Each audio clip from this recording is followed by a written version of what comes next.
Ya, halo teman-teman, kita sekarang berada di Candi Kimulan ya. Kaget.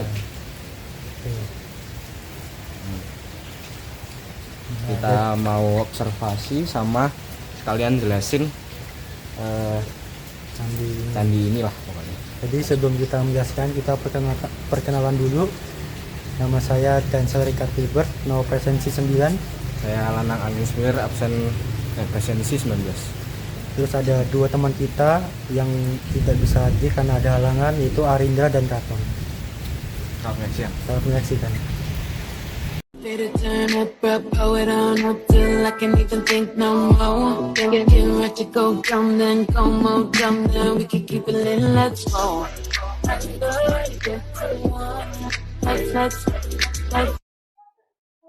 Ya, sesuai namanya, candi ini berlokasi di Dusun Kimulan ya teman-teman. Nah, ini untuk candi ini tuh bercorak Hindu dan biasanya untuk tempat pemujaan bagi umat Hindu ya. Nah, terus ini tuh ditemukan tahun 2009 pada saat UII ini membuat bangunan perpustakaan yang seperti di dalam video ini ya, yang melingkar ini ya teman-teman. Ya. Nah, candi ini tuh termasuknya candi yang abad ke-8 Kerajaan Mataram.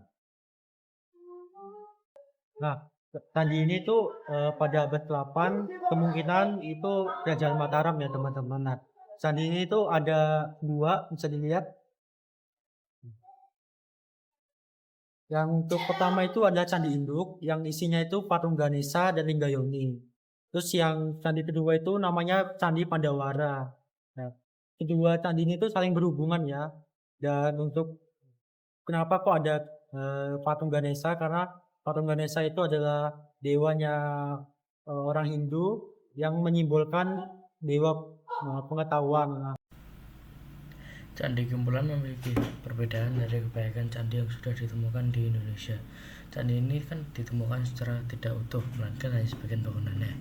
Nah, walaupun candi ini mencerminkan budaya Hindu, di mana terlihat adanya Ganesha yang melambangkan dewa pengetahuan di Hindu dan beberapa dewa-dewa lain, namun tidak seperti candi-candi yang lainnya, candi ini sudah tidak dapat digunakan untuk sebagai tempat persembahan kepada dewa lagi. Nah teman-teman, kan kita udah tahu kan kalau Candi Kimulan ini ada dua, yaitu Candi Induk dan Candi Perwara.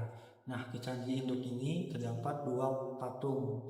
Yang pertama itu patung Ganesha sebagai dewa menyimbolkan pengetahuan ya teman-teman, karena ini coraknya Hindu, berarti yang dipakai adalah dewanya orang Hindu. Nah yang kedua itu ada Linggayoni. Nah Linggayoni ini objeknya itu sebagai tempat pemujaan, yang dimana lingga itu di atas, yang itu di bawah.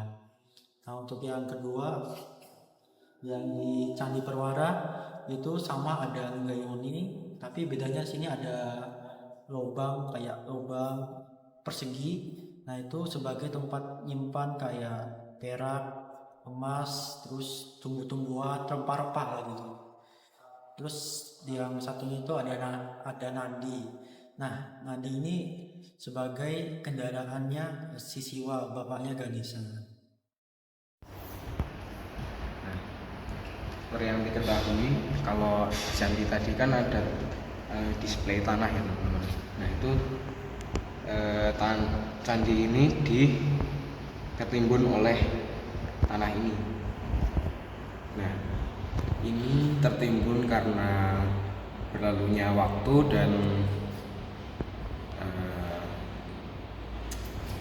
erupsi Gunung Merapi ya pada kala itu. Nah, tanah ini didisplay itu karena untuk menjelaskan lapisan sedimentasi dari erupsinya itu. Jadi sedimentasi itu mengeras dari lahar dingin dan lahar yang memuai, yang bercampur dengan abu, sehingga ini tuh keras teman-teman. Nah, gitu. Nah jadi teman-teman, nah di salah satu candi induk ini kan ada semacam batu lonjong kecil gitu kan. Nah itu namanya ompak. Nah ompak ini adalah dasar dari kayu yang menutupi candi ini. Jadi intinya candi ini tuh tidak terbuka seperti yang ada, tetapi ditutupi oleh kayu semacam genteng kayak apa ya, rumah adat Jogja gitu. Jadi kenapa hilang, karena kayu ini apa ya, dimakan zaman lah namanya. Nah, di sekitaran candi itu kan terdapat beberapa ombak ya. Jadi bisa dibilang itu sebagai tempat tempat bersantai kayak pondok gitu. Jadi itu kayak tadi itu ada 6 yang jejer. Dia kanan 3, kiri 3. Jadi bisa dibilang di sekitaran candi itu ada tempat kayak bersantai ya, kayak pondok gitu.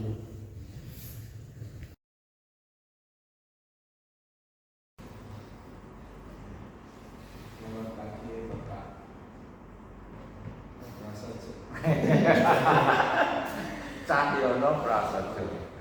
Ini Bapak Pak Cahyono ya. Iya.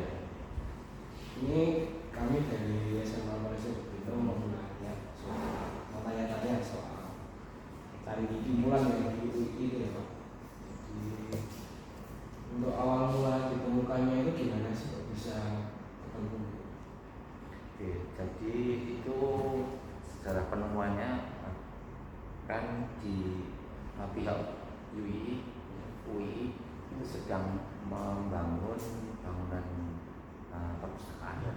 Nah, ketika mereka sedang menggali untuk pondasi di kedalaman 5 meter itu ditemukan sebuah reruntuhan bangunan dari batu ansip.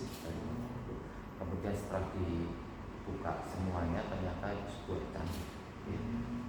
Jadi ditemukan tahun 2009. Ini belum terlalu lama ya. Ya relatif lama.